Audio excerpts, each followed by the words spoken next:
life. I can't. I knew it! Après la première trilogie avec Tom Holland réalisée par John Watts, notre serviteur préféré est de retour pour se confronter à sa croissance à l'intérieur de lui-même. Je vous donne mon avis sur le nouvel opus de Spider-Man avec Tom Holland. Dans cette vidéo, il y aura une partie sans spoil et la seconde partie avec spoil. Donc c'est parti.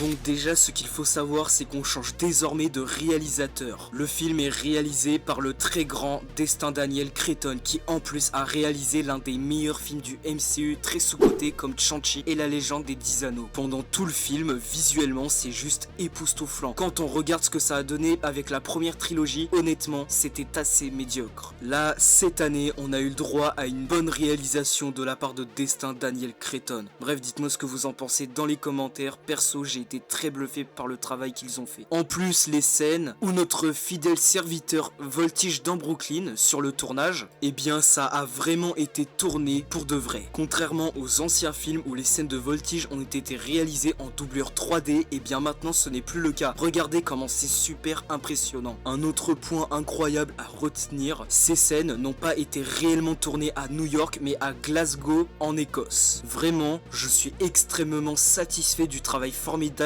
qu'a fait Destin Daniel Cretton. Lui et son équipe ont vraiment tout donné pour les costumes, les effets visuels et les décors pour que ça ressemble à New York. Pour moi, ça c'est un vrai film Spider-Man qu'on attendait depuis à peu près 10 ans. Là honnêtement, on n'est pas sur quelque chose qui est du fanservice, l'histoire de multivers un peu nulle honnêtement. Non, là c'est un vrai film de Sony qu'on attendait tous, un film terre à terre avec une histoire assez originale qui reprend les traits d'un comics. Ça me fait extrêmement plaisir. Bon, maintenant que j'ai fait le tour visuellement, on va parler maintenant du développement de certains personnages du film qui m'ont le plus marqué, et plus précisément Peter Parker. Car là, ce que je vais vous dire m'a vraiment surpris. Franchement, j'ai été très surpris que Peter Parker ait eu un très bon développement intéressant. Après qu'il ait fait effacer la mémoire de l'univers entier pour faire oublier qui était Spider-Man, 4 ans après les événements, il doit faire face à plusieurs menaces que je développerai d'ailleurs plus tard dans la vidéo, apprend à faire toute sa lutte contre la criminalité en autonomie. Mais il découvre que son ADN d'araignée grandit, mais ce dernier peut lui donner davantage à être plus fort contre les menaces qui le défient. Ce qui me fait réellement plaisir est que Peter a enfin eu le meilleur développement possible dans le MCU.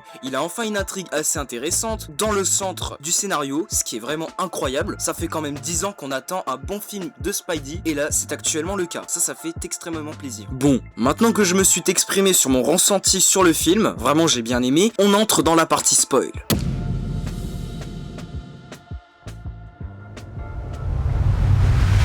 Maintenant qu'on est dans la partie spoil, on va pouvoir parler du point clé, d'une intrigue importante, c'est bien évidemment les méchants. Spider-Man Brand New Day nous a introduit des super méchants très originaux et excellents. Je vous fais une petite liste des méchants qui m'ont vraiment le plus marqué, que j'ai surkiffé. Pour commencer, Marvel nous a introduit le Scorpion, interprété par Michael Mando. Tombstone, que vous avez forcément connu grâce au jeu Spider-Man d'Insomniac sur PS4 sorti en 2018. Tarantula est un méchant que j'ai trouvé juste super stylé, qui n'est autre que Boomerang. Je pense que c'était mon méchant préféré du film avec le Scorpion de Michael Mando. En vrai, je vous l'accorde, c'est une très bonne idée de les avoir introduits parce que avec les méchants de multivers qu'on n'aimait pas et encore moins Kang le Dynasty que j'ai vraiment détesté, là on est sur quelque chose d'assez original. Vraiment j'ai bien aimé. Vraiment les méchants ils étaient tous incroyables dans le film. Et bien évidemment je pense que vous l'aurez compris, dans ce film nous avons le retour de Hulk en mode sauvage après 7 ans. Juste c'est une grosse dinguerie que Marvel ait fait cet effort de nous le ramener.